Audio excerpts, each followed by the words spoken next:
ಓಂ ಯಂ ಬ್ರಹ್ಮಾ ವರುಣೇಂದ್ರರುದ್ರಮರುತಃ ಸ್ತುನ್ವಂತಿ ದಿವ್ಯೈಸ್ತವೈಃ ವೇದೈಃ ಸಾಂಗಪದಕ್ರಮೋಪನಿಷದೈಃ ಗಾಯಂತಿ ಯಂ ಸಾಮಗಾಃ ಧ್ಯಾನಾವಸ್ಥಿತತದ್ಗತೇನ ಮನಸಾ ಪಶ್ಯಂತಿ ಯಂ ಯೋಗಿನಃ ಯಸ್ಯಾಂ ತಂ ನ ವಿದುಃ ಸುರಾಸುರಗಣಾಃ ದೇವಾಯ ತಸ್ಮೈ ನಮಃ ದೇವಾಯ ತಸ್ಮೈ ನಮಃ. ಭಗವಂತನನ್ನೇ ನೀವೆಲ್ಲ ಕಡೆ ನೋಡ್ತಾ ಇದ್ದರೆ ನಿಮಗೆ ಲೈಕ್ಸ್ ಆ್ಯಂಡ್ ಡಿಸ್ಲೈಕ್ಸ್ ಆಪ್ರೇಟ್ ಆಗಲ್ಲ. ನೀವೆಲ್ಲವನ್ನೂ acceptance of fact. You start accepting situation as it is, as they are. So ಹಾಗೆ ಈಗ ಪುನಃ ಹೋಸರಿ ಕಗ್ಗನೆ ಪುನಃ ಮಾಡ್ತೀನಿ. ಇಬ್ಬರು ಇದ್ದಾರೆ, ಪುನಃ ಮಾಡೋಣ. ಕಗ್ಗ ತಗೊಳ್ಳಿ ಸರ್. 896 4 ಕಗ್ಗ ಮಾಡ್ತೀನಿ. ಈ ಮಾಡಿರೋ ಪಾಠಕ್ಕೆ ಸ್ವಲ್ಪ ಸಪೋರ್ಟ್ ಸಿಗುತ್ತೆ ನಮಗೆ. ನೀವು ಹೇಳಿದಲ್ಲ, ನಾವು ಸಾಮಾನ್ಯ ಉಪನಿಷತ್ತು ಹೇಗೆ ಡೈರೆಕ್ಟಾಗಿ ತಗೊಳಕ್ಕಾಗಲ್ಲ, ಅದಕ್ಕೆ ಸ್ವಲ್ಪ ಕಗ್ಗ ಸಹಾಯ ಆದರೆ ನಮ್ಮ ಸಾಮಾನ್ಯ ಭಾಷೆಯಲ್ಲಿ ನಮಗೆ ಅನುಕೂಲವಾಗುತ್ತೆ. 896 ತೊಗೊಂಡ್ರೆ 896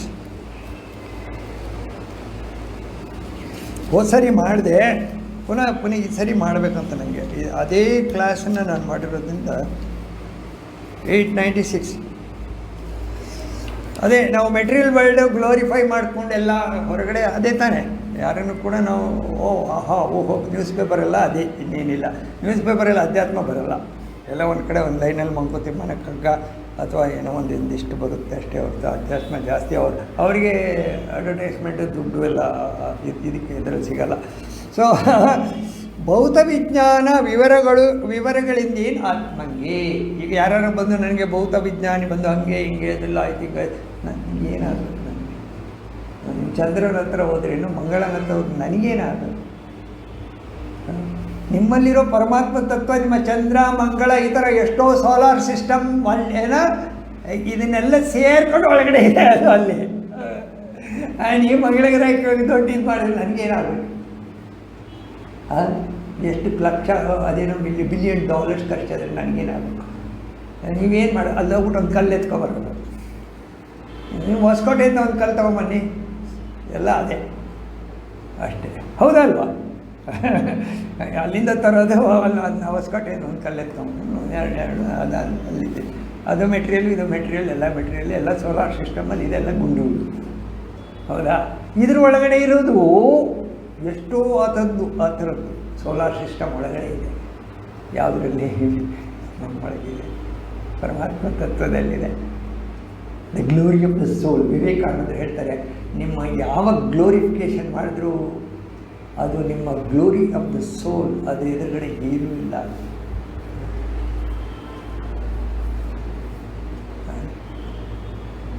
ಯಾವ ಗಣನೆಗೂ ಬರುವುದಿಲ್ಲ ನಿಮ್ಮ ಮೆಟೀರಿಯಲ್ ವರ್ಲ್ಡ್. ಯಾವುದು ಗ್ಲೋರಿ ಆಫ್ ದ ಸೋಲ್, ನಿಮ್ಮ ಆತ್ಮತತ್ವದ ವೈಭವದ ಮುಂದೆ ಯಾವುದೂ ಇಲ್ಲ, ಯಾವುದೂ ಇಲ್ಲ. ಸೊ ಈಗ ನೀವು ಹೇಳಿ, ಇಂಪಾರ್ಟೆನ್ಸ್ ಎಷ್ಟು ಇಂಪಾರ್ಟೆನ್ಸ್ ಅಷ್ಟೇ ಕೊಡಬೇಕಷ್ಟೇ. ಇನ್ನೇ ಲೌಕಿಕದ ಮೌಲ್ಯ ನಿರ್ಲೌಕಿಕದ ನಾಣ್ಯದಲ್ಲಿ. ಲೌಕಿಕದಲ್ಲಿ ನಿಮ್ಮ ಮೌಲ್ಯ ಮಾಡಿದ್ರೆ ನಿರ್ಲೌಕಿಕದ ನಾಣ್ಯ ಅದು ತಾತ್ವಿಕನಿಗೆ ಲೆಕ್ಕ. ನಿಮ್ಮ ಲೆಕ್ಕ ನಿಮಗೆ, ನಿಮ್ಮ ಬ್ಯಾಂಕ್ ಬ್ಯಾಲೆನ್ಸ್, ನಿಮ್ಮ ದುಡ್ಡು, ನಿಮ್ಮ ನೇಮು ಫೇಮ್ ಕ್ರೆಡಿಟು ಅದೆಲ್ಲ ನಿಮ್ಮದು, ಅದು ನಿಮ್ಮ ಕರ್ಮ, ಪ್ರಾರಬ್ಧ ಕರ್ಮ. ನಾಗೇನು ಮಾಡೋದು? ಭೌತ ವಿಜ್ಞಾನ ವಿವರಗಳಿಂದೇನು ಆತ್ಮಂಗೆ. ಆತ್ಮಂಗೆ ಏನಾಗಬೇಕು? ನೀವು ಹೋಗ್ಬಿಟ್ಟು ದೇವ್ರ ಹತ್ರ ನಾನು ಮಂಗಳ ಗ್ರಹಕ್ಕೆ ಹೋಗಿ ಬಂದಿದ್ದೀನಿ ಅಂದರೆ, ಪ್ರೇತ ಪ್ರಯಾಣ ಕಥೆ ಎಂತಿರ್ದೊಡೇನೋ ಗರುಡ ಪುರಾಣ ಅದು ಓದ್ತಾರೆ, ಎಷ್ಟು ದಿವಸ ಓದ್ತಾರೆ ಅವ್ರ ಪಾಪ. ಅವರಿಗೆಲ್ಲ ಆ ಮನಸ್ಸು ಆ ಟೆನ್ಷನಿಂದ ಸ್ವಲ್ಪ ಕಡಿಮೆ ಆಗಲಿ ಅಂತ ಹೇಳಿ ಹೇಳಿ ಹೇಳಿ ಹೇಳಿ ಇದು ಹೀಗೆ ಹೀಗೆ ಹೀಗೆ ಹೀಗೆ ಅಂತೇಳಿ ಅವರನ್ನು ಆ ಮಟ್ಟಕ್ಕೆ ಪುನಃ ವಾಪಸ್ಸು ವಾಸ್ತವ ಸ್ಥಿತಿಗೆ ತಗೊಂಬರಲಿಕ್ಕೆ ಇಷ್ಟು ಪುರಾಣ 36,000 ಮಂತ್ರಗಳು. ಯಾವುದು ಶ್ಲೋಕ, ಹೌದಾ? ಯಾಕೆ ಓದಬೇಕು? ಇದಕ್ಕೆ. ಅದನ್ನು ಮನಸ್ಸಿಗೆ ಶಿಕ್ಷಣ ಕೊಡ್ಲಿಕ್ಕೆ ಓದಬೇಕೇ ಹೊರತು ಇದು ಅಲ್ಲಿ ಹೋಗ್ತಾನೆ ಇಲ್ಲೋ ಆತ್ಮಂಗೆ. ಇನ್ನು ನೋಡಿ, ಇನ್ನು ಹೇಳ್ತಾರೆ, ಪ್ರೇತ ಪ್ರಯಾಣ ಕಥೆ ಎಂತಿರ್ತೋಡೇನು, ಅದು ಯಾವ ಲೋಕಕ್ಕೆ ಹೋದ್ರೇನು ಆತ್ಮಂಗೆ. ಆಮೇಲೆ ಜಾತಿ ನೀತಿ ಸಮಾಜ ವರ್ಗ ನೀವೇನು ಮಾಡ್ಕೊಂಡಿದ್ದೀರಲ್ಲ, ಜಾತಿ ನೀತಿ ಸಮಾಜ ವರ್ಗ ಭೇದ, ಅದರಿಂದ ಏನು ಘಾತಿ ಇಲ್ಲ ಆತ್ಮನಿಗೆ, ಏನಿಲ್ಲ. ಅದು ಯಾವಾಗಲೂ ನಿತ್ಯ ಶುದ್ಧ ಬುದ್ಧ ಬೆಳೀತಾ ಇದೆ. ಅದೆಲ್ಲಿದೆ? ನಿಮ್ಮೊಳಗಿದೆ, ಎಲ್ಲ ಕಡೆಯೂ ಇದೆ. ಅನುಭವಿಸಿದರೆ ನೀವು ಅದನ್ನು ಪ್ರತಿ ಕ್ಷಣವೂ ಎಲ್ಲ ಕಡೆಯೂ ಅನುಭವಿಸ್ಬೋದು, ನಿಮ್ಮೊಳಗೇನೂ ಅನುಭವಿಸ್ಬೋದು. ನಿಮ್ಮೊಳಗೇನೂ ಅನುಭವಿಸ್ಬೋದು, ಎಲ್ಲೆಲ್ಲೂ ಅನುಭವಿಸ್ಬೋದು. ನೀವೆಲ್ಲೆಲ್ಲಿ ಹೋಗ್ತೀರಿ ಅಂತ ಬ್ರಹ್ಮಾನುಸಂಧಾನ ಲೋಕಸಂಧಾನದಲ್ಲಿ ಎಲ್ಲಿ ಬೇಕಾದ್ರೂ ಅನುಭವಿಸ್ಬೋದು ನೀವು. It is readily available inside and outside. ಪಾಂಡಿಕ್ಯ ಮೊದಲನೇದೇನು ಹೇಳ್ತೀರಿ? ಅಯಮಾತ್ಮ ಬ್ರಹ್ಮ ಸರ್ವಂ ಏತದ್ ಬ್ರಹ್ಮ. ಇಷ್ಟೆಲ್ಲ ಹೇಳಿದ ಮೇಲೆ ಪುನಃ ಇಲ್ಲೇನು ಹೋಗೋದು? ಅದು ಚೆನ್ನಾಗಿದೆ ಅಂತ ಇದು ಚೆನ್ನಾಗಿದೆ, ಅದು ಬಿಡಲ್ಲ ಮೈಂಡ್. ಅದು ಈಗೋ ಇದೆಲ್ಲ ಆ ಕಾಂಪ್ಲೆಕ್ಸನ್ನು ಇಟ್ಕೊಂಡು ಹರಿತಾ ಇರುತ್ತೆ. ಆಯಿತಾ? 890 ಘಾತಿ ಇಲ್ಲ ಆತ್ಮಂಗೆ. ನೆಕ್ಸ್ಟು ಶೂನ್ಯ 897. ಶೂನ್ಯವೆಲ್ಲವೂ ಎಂಬೊಡೆ ಅಂತೆನಿಸುವುದೇನು? ಎಲ್ಲವೂ ಶೂನ್ಯ. ಈಗ ಬುದ್ಧಿ ಎಲ್ಲ ಶೂನ್ಯ. ಯಾರ ಹತ್ರ ಕೇಳಿ, ಈ ದೇವರನ್ನು ನಮ್ಮದೇ ಇರೋರ ಹತ್ರ ಎಲ್ಲ ಹೇಳಿ ಶೂನ್ಯ ಏನಿಲ್ಲ, ಎಲ್ಲ ಶೂನ್ಯ, ಜೀರೋ, ಶೂನ್ಯ ಅಂದ್ಬಿಡ್ತಾರೆ. ಯಾಕಂದರೆ ಅವರಿಗೆ ಪ್ರೂಫ್ ಬೇಕು. ಹೋಗಿ ಬಂದಿರೋದಕ್ಕೆ ಆಧಾರ ಏನಿದೆ ತೋರಿಸು. ಇವರೇ ಅವರು ಅಂತ ಹೆಂಗೆ ಹೇಳೋದು? ಪುನರ್ಜನ್ಮ ಅವನಾಗಿ ಹುಟ್ಟಿ ಬಂದಿದ್ದು ಅವನು ಹೇಳಿದ್ದಾನೆ ಎಲ್ಲ ನಂಬಲ್ಲ ಯಾರು. ನೋಡಿ, ಶೂನ್ಯವೆಲ್ಲವೂ ಎಂಬಡೆ ಅಂತ ನೋಡಿ. ಅನ್ಯವಿಲ್ಲ ಎನ್ನುವ ಅರಿವು ಅದೊಂದಿರ್ಪುದಲ್ತೆ. ಸರಿ ಹೇಳ್ತಾ ಇದ್ದು ಬಿಡಿಸೋದು ಎಷ್ಟು ಕಷ್ಟ ಅಂತ. ಅದು ಓದಿ. ಅನ್ಯ ಇಲ್ಲ ಎನ್ನುವ ಅರಿವು ಅದೊಂದು ಇರ್ಪುದಲ್ತೆ. ಏನೂ ಇಲ್ಲ, ಶೂನ್ಯ ಅನ್ನೋದೊಂದು ಅರಿವು ಇದೆಯಲ್ಲ ನಿಮ್ಮ ಹತ್ರ ಒಳಗಡೆ. ಅದೇ ತಾನೇ ಹೇಳೋದು ಶೂನ್ಯ ಅಂತ. ಆ ಶೂನ್ಯ ಹೇಳಬೇಕಂದ್ರೆ ಅರಿವು ಇದೆಯಲ್ಲ, ಅವೇರ್ನೆಸ್ಸು. ಅದೇನು? ಚಿನ್ಮಯವದು, ಅದು ಚಿನ್ಮಯ. ಅದನ್ನೇ ನೀ ಸತ್ಯವೆಂದು ಆಶ್ರಯಿಸು. ನಿಮ್ಮೊಳಗಿರೋ ಅವೇರ್ನೆಸ್ ಇದೆಯಲ್ಲ, ಅದು ಚಿನ್ಮಯ, ಅದು ಕಾನ್ಷಿಯಸ್ನೆಸ್ಸು. ಅದನ್ನೇ ಸತ್ಯವೆಂದು ಆಶ್ರಯಿಸು. ಶೂನ್ಯವಾದವೇ ಶೂನ್ಯ ಮಂಕುತಿಮ್ಮ. ಅವ್ರು ಏನು ಹೇಳ್ತಾರೆ? ಶೂನ್ಯ ಅರ್ಧಂಬರ್ಧ ತಿಳ್ಕೊಂಡು ಅವರು ಶೂನ್ಯ.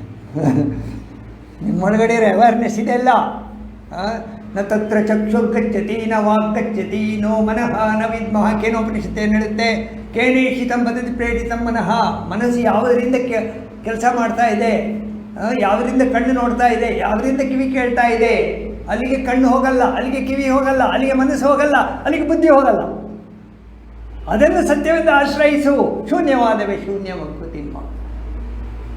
ನಮ್ಮೊಳಗಿರೋ ಅವೇರ್ನೆಸ್, ಆತ್ಮತತ್ವ, ಸದ್ವಸ್ತು.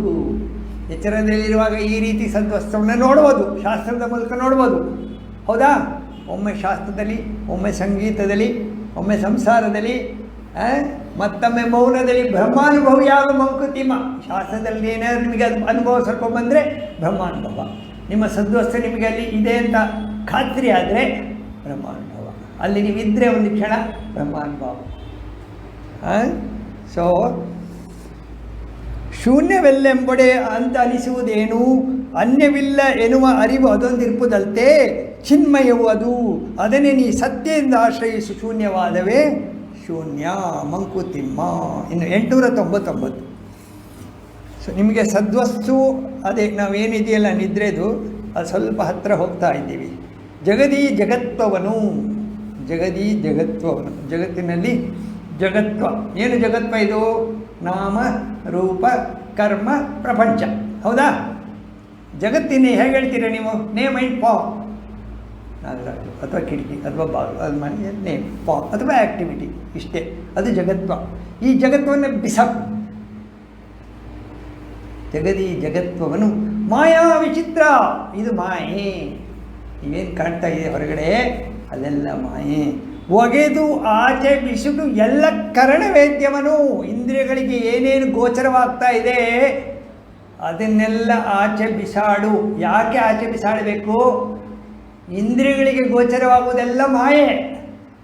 ಯಾಕೆಂದರೆ ಇಂದ್ರಿಯ ಕೆಲಸ ಮಾಡೋದು, ಇಂದ್ರಿಯ ಹೊರಗಡೆ ನೋಡ್ತಾ ಇರೋದು ಮಾಯೆಯಲ್ಲಿ. ಮಾಯೆ ಹಿಂದ್ಗಡೆ ಏನಿದೆ ಪರಮಾತ್ಮ ತತ್ವ, ಅದು ಬೆಳಗ್ತಾ ಇದೆ. ಅದನ್ನು ಇಂದ್ರಿಯ ಸ್ವಲ್ಪ ದಿವಸ ಕೆಲಸ ಮಾಡಿ ಪುಸ್ತಕ ಹೋಗ್ಬಿಡುತ್ತೆ. ಇಂದ್ರಿಯಗಳಿಗೆ ಗೋಚರವಾಗುವುದೆಲ್ಲ ಮಾಯೆ. ಜಗದಿ ಜಗತ್ವವನ್ನು ಮಾಯಾ ವಿಚಿತ್ರವನ್ನು ಒಗೆದು ಆಚೆ ಬಿಸುಡು ಎಲ್ಲ ಕರಣವೇದ್ಯವನ್ನು ಮಿಗುವುದು ಏನು ಉಳಿತದೆ? ಹೋಗಿ ಬಿಸಾಕಿದೆ. ಏನು ಉಳಿತದೆ ಒಳಗೆ? ರೂಪ ಆಖ್ಯೆ ಒಂದು ಇಲ್ಲದ ವಸ್ತು, ನಾಮರೂಪ ಇಲ್ಲದೇ ಇರೋ ವಸ್ತು ಒಂದು ಉಳಿತದೆ. ಎಲ್ಲಿ? ಒಳಗಡೆ.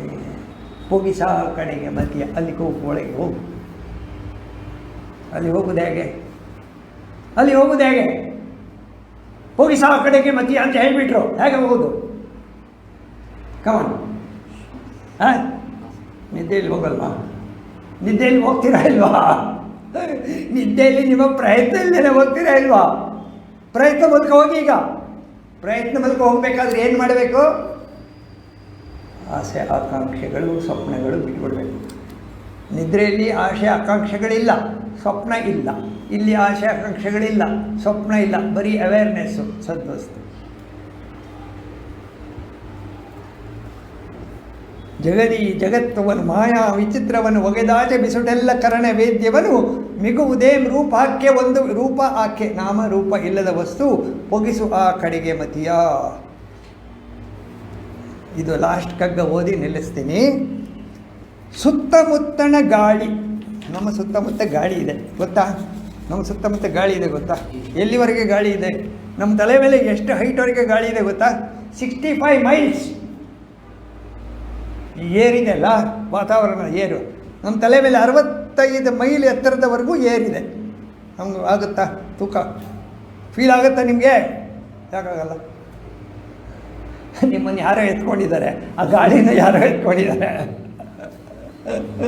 ನೀವು ಟ್ರೈನಲ್ಲಿ ಹೋಗ್ತಾ ಇದ್ದಾರೆ, ನೀವು ಹೆಂಗೆ ಟ್ರೈನ್ ಹೋಗ್ತಾ ಇದೆ ಅಷ್ಟೇ, ನೀವು ಹೋಗ್ತೀರಾ? ನೀವು ಸುಮ್ಮನೆ ಕೂತಿರ್ತೀರಾ? ಹಾಗೇನೆ ಸುತ್ತಮುತ್ತಲ ಗಾಳಿ ಯಾವಾಗ ನಮ್ಮಡಲು ಒತ್ತಿದೊಡೆ ಆ ಹೊರೆಯ ಮನಸ್ಸು ಕಾಣದವಲ್. 65 ಮೈಲ್ ಎತ್ತರದಿಂದ ಗಾಳಿ ಒತ್ತುತ್ತಾ ಇದೆಯಲ್ಲ, ನಿಮ್ಗೆ ಹೊರೆ ಆಗ್ತಾ ಇದೆಯಾ? ಕಾಣದವಲ್. ಬಿತ್ತರದ ಲೋಕಭಾರವನ್ನು ಆತ್ಮ ಅರಿಯದಿರೇ. ವಿಸ್ತಾರವಾದ ಲೋಕಭಾರವನ್ನು ಒಳಗಿನ ಆತ್ಮ ಅರಿಯದೆ ಹೋದರೆ ಮುಕ್ತ ಲಕ್ಷಣ ಒದವೆ ಮಂಕುತಿಮ್ಮ. ಮುಕ್ತ ಲಕ್ಷಣ, ಅವನು ಮುಕ್ತ. ಪ್ರಪಂಚದ ಭಾರ ನಿಮ್ಮನ್ನು ಒತ್ತದೆ ಹೋದರೆ ಅವನು ಮುಕ್ತ. ಹೇಗೆ? 65 ಮೈಲ್ ಗಾಳಿ ನಿಮ್ಮನ್ನು ಒತ್ತೋದು ನಿಮಗೆ ಹೆಂಗೆ ಗೊತ್ತಿಲ್ವೋ, ಅದೇ ರೀತಿ ಪ್ರಪಂಚದಲ್ಲಿರುವ ಬಿತ್ತರದ ಲೋಕ ಸಂಪರ್ಕ ಏನದು? ಲೋಕಭಾರವನ್ನು, ಆ ಲೋಕಭಾರವನ್ನು ಆತ್ಮ ಅರಿಯದಿರೆ ಅದು ಮುಕ್ತ ಲಕ್ಷಣ, ಮುಕ್ತಿ, ಮುಕ್ತ ಲಕ್ಷಣ. ನೀವು ಮುಕ್ತ ಅಂತ ಹೇಳ್ಬೋದು. ಯಾವ ಭಾರವನ್ನು ಅಂದರೆ ಅಷ್ಟು ಹಗುರವಾಗಿರ್ತೀರ, ಅಷ್ಟು ಲೈಟ್ ಆಗಿರ್ತೀರ, ಅಷ್ಟು ಸಮಾಧಾನವಾಗಿರ್ತೀರ, ಅಷ್ಟು ಸ್ಲೋ ಆಗಿರ್ತೀರಾ. ಬಾಲವತೆ ಉನ್ಮತ್ತವತೆ. ಒಬ್ಬ ಜ್ಞಾನಿ ಹೇಗಿರ್ತಾನೆ ಅಂದರೆ ಚಿಕ್ಕ ಮಕ್ಕಳ ಥರ ಇರ್ತಾನೆ, ಉನ್ಮತ್ತರಾಗಿರ್ತಾರೆ, ಯಾವಾಗಲೂ ಮಕ್ಕಳ ಥರ ಖುಷಿಯಾಗಿರ್ತಾರೆ. ನೀವು ಹೊರೆನೇ ಇಲ್ಲೇ, ಹೊರೆ ಯಾರಿಗೆ? ಅಯ್ಯೋ ನಾನು ಹೇಳು, ಅಯ್ಯೋ ಹಂಗಾಯ್ತು, ಅಯ್ಯೋ ಅವ್ರ ಕರ್ಮ, ನಾವೇನು ಮಾಡೋದು? ನಿಮ್ಮ ಒಂದು ಸಿನಿಮಾ ಹಾಡಿದೆಲ್ಲ ರಾಜ್ಕುಮಾರ್, ನಗಬೇಕು ನಗಿಸಬೇಕು ಅದೇ ನನ್ನ ಧರ್ಮ, ನಗಲಾರೆ ಅಳುವೆ ಎಂದರೆ ಅದು ನಿಮ್ಮ ಕರ್ಮ.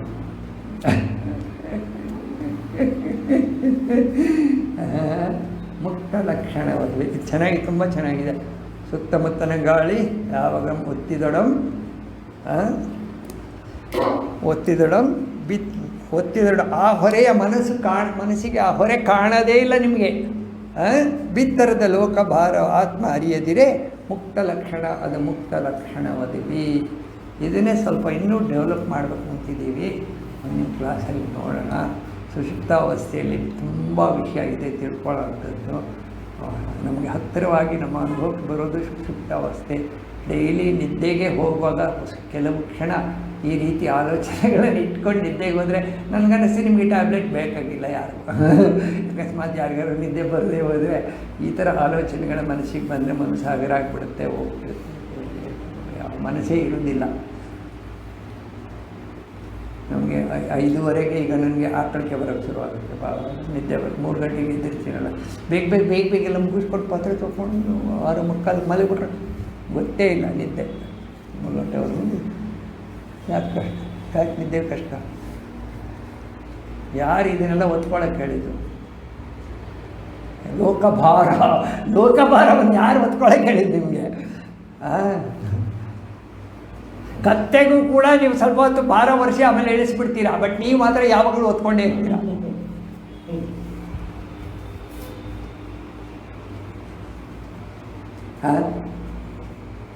ಚಿನ್ಮಯಂದ್ರು ಹೇಳ್ತಾರೆ ಒಂದು ಕಡೆ, ಮನುಷ್ಯ ಸತ್ತೋದ್ರೆ 4 ಜನ ಬೇಕಂತ ಎತ್ಕೊಳೋದಕ್ಕೆ, ಆದರೆ ಈಗೋ ಇದೆಲ್ಲ ಸ್ಟುಪಿಡ್ ಈಗೋ ಒಂದೇ ಎತ್ಕೊಂಡು ತಿರುಗಾಡ್ತಂತೆ, ಇಡೀ ಜೀವನ ಓಡಾಡ್ತಂತೆ ಎತ್ಕೊಂಡು, ಈ ದೇಹನ ಎತ್ಕೊಂಡು.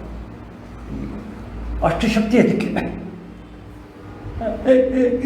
ಈಗೋ ಅಹಂಕಾರ, ನಾನು, ಅಹಂ ಮತ್ತು ಮಮ, ಅಹಂಕಾರ ಮತ್ತು ಮಮಕಾರ ಅದು ಕಡಿಮೆ ಆದಾಗ ಒಳಗಡೆಯಿಂದ ಬೆಳಕು ಬರಲಿಕ್ಕೆ ಶುರುವಾಗುತ್ತೆ.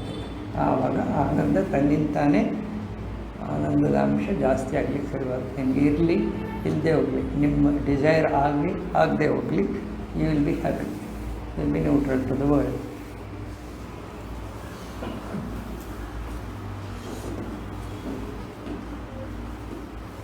ಸರ್ವೇ ಭವಂತು ಸುಖಿನಃ, ಸರ್ವೇ ಸಂತು ನಿರಾಮಯಾಃ, ಸರ್ವೇ ಭದ್ರಾಣಿ ಪಶ್ಯಂತು, ಮಾ ಕಶ್ಚಿತ್ ದುಃಖಭಾಗ್ ಭವೇತ್. ಓಂ ಶಾಂತಿ ಶಾಂತಿ ಶಾಂತಿ. ಹರಿ ಓಂ. ಶ್ರೀ ಗುರುಭ್ಯೋ ನಮಃ. ಹರಿ ಓಂ. ತತ್ಸತ್.